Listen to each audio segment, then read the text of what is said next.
శ్రీ మహాగణాధిపతయ నమ. ఐం మహాసరస్వత్యే నమ. శ్రీ లలితాంబికాదేవ్యే నమ. ఉగాది పండుగ సందర్భముగా కొత్త సంవత్సరము ద్వాదశ రాసుల వాళ్లకు ఎలా ఉండబోతూ ఉన్నది, ఈ 12 రాసుల వాళ్లకు కూడా ఎటువంటి ఉపయోగాలు ఉన్నాయి, మేలు జరుగుతుంది.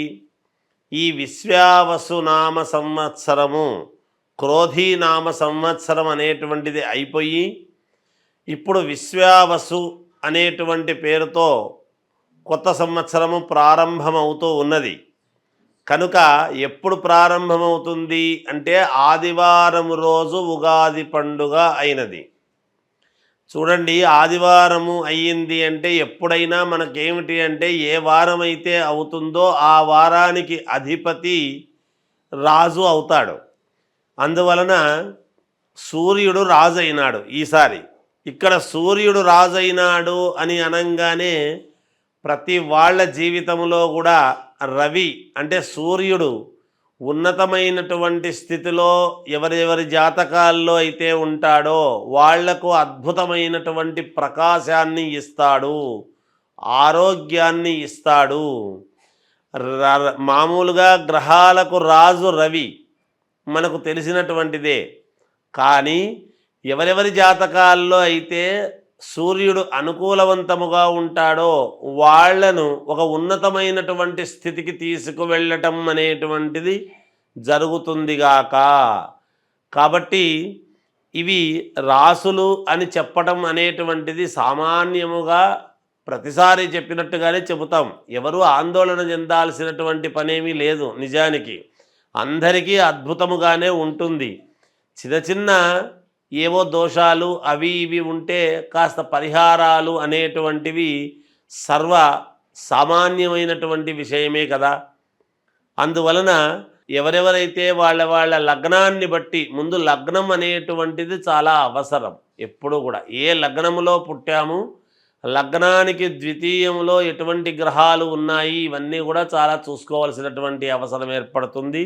అందువలన ఈ విశ్వావసునామ సంవత్సరము కొత్త సంవత్సరము సందర్భముగా 12 రాసుల వాళ్లకు ఒక్కసారి ఎలా ఉంది ఏమిటి అనేటువంటి విషయాన్ని ఇప్పుడు మనం తెలుసుకోబోతూ ఉన్నాము.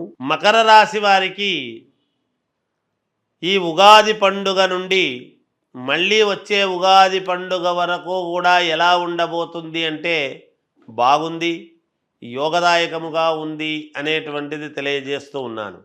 ఆదాయము 8, వ్యయం 14, రాజపూజ్యత 4, అగౌరవము 5.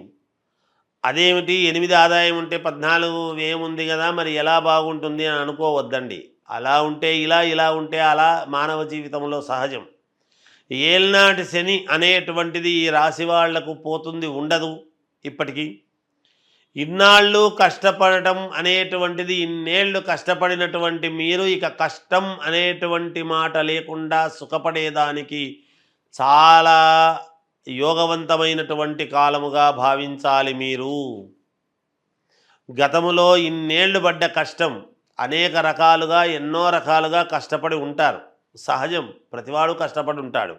అయితే ఇక్కడ శని ప్రభావం అనేటువంటిది పోవడం వలన అదే కష్టపడినటువంటి దానికి ఫలితం, ఎప్పుడో కష్టపడితే ఇప్పుడు ఫలితాన్ని ఇవ్వటం అనేటువంటిది యోగమే కదా. మరి మంచి అనుకూలం ఉంటుంది. అన్ని రంగాలలోనూ విజయాలే, ఎక్కడా అపజయం అనేటువంటి మాట ఉండదు. ఏ పని పట్టుకున్నా విజయమే, ఏ అడుగు వేసినా విజయమే, ఏ కార్యక్రమం మొదలుపెట్టినా విజయమే. అన్ని రంగాల్లోనూ మేలు జరుగుతుంది గాక. ఎక్కడా నష్టం అనేటువంటి పదము రాదు, మీ చెవిన పడదు. లాభాలు కలుగుతాయి.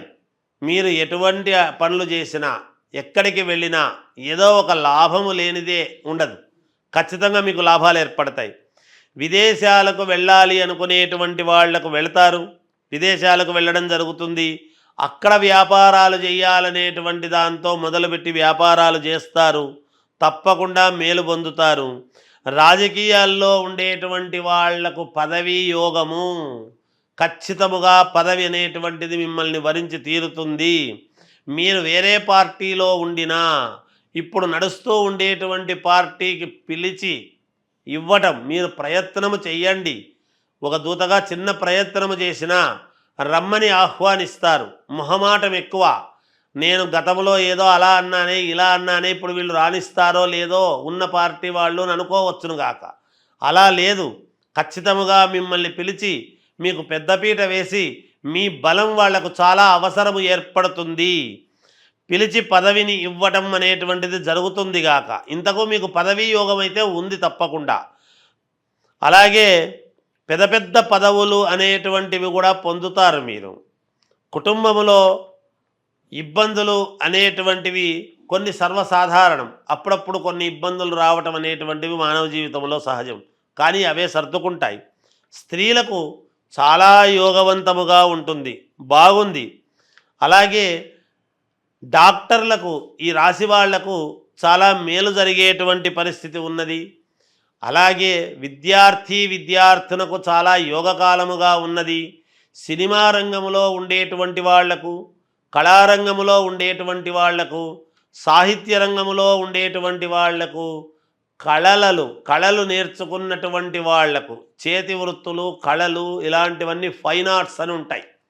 ఇవి నేర్చుకున్నటువంటి వాళ్లకు చాలా అద్భుతమైనటువంటి యోగకాలముగా భావించాలి. ఇన్నాళ్ల ఇది మీది వేరు, ఇప్పుడు మీకు వేరు. కనుక ఒక్క మాటలో చెప్పాలి అంటే గతములో ఉన్న మీరు ఇప్పుడు టోటల్ భిన్నంగా మారాల్సినటువంటి అవసరము ఉన్నది. ఎవరైనా అనుకూలాలు వస్తే మారక తప్పదు కదా. ఎంతటి వాళ్ళైనా మారక తప్పదు, మారుతారు కూడా. అందుకని మీరు కూడా మారండి, మేలు జరుగుతుంది. 12 రాశుల వాళ్లకు కూడా అంటే మేషము నుండి మీనరాశి వరకు కూడా మీ జాతకపరంగా ఏదైనా లోపాలు ఉంటే చేసుకునేది చేసుకుంటూ విశ్వావసునామ సంవత్సరములో మీరు ఎటువంటి పరిహారాలు చేసుకుంటే మేలు జరుగుతుంది అని గనక అనుకున్నాము అంటే గోవుకు అంటే ఆవులు ఉంటాయి. ఆవులో 33 కోట్ల దేవతలు ఉన్నారు అనేటువంటిది ప్రతీక అందరికీ తెలిసినటువంటి విషయమే. ఈ గోవుకు ఏం చేయాలి అంటే మంగళవారము, గురువారము ఈ 2 వారాలు మీరు గోమాత దగ్గరికి వెళ్ళి ఆ గోవుకు ఎడమవైపు ఉన్నటువంటి కొమ్ముకు మాత్రమే పసుపు పట్టించి కుంకుమ పెట్టి మీరు 9 ప్రదక్షిణలు చేసి ఆ గోవు తోకతో పుచ్చముతో మీ యొక్క తల మీద కొట్టుకొని రండి. ఇలా ఒక 7 సార్లు చెయ్యండి. రోజు వారం పొడవునా కాదు, ఈ సంవత్సరము పొడవులో 7 సార్లు చేస్తే చాలు, ఈ సంవత్సరానికి అంతా కూడా కలిపి. లేదా ఈ ఉగాది పండుగ అయిన నెలలోనే 7 సార్లు చేసుకున్నారు అంటే కూడా సంవత్సరం అంతా పని చేస్తుంది.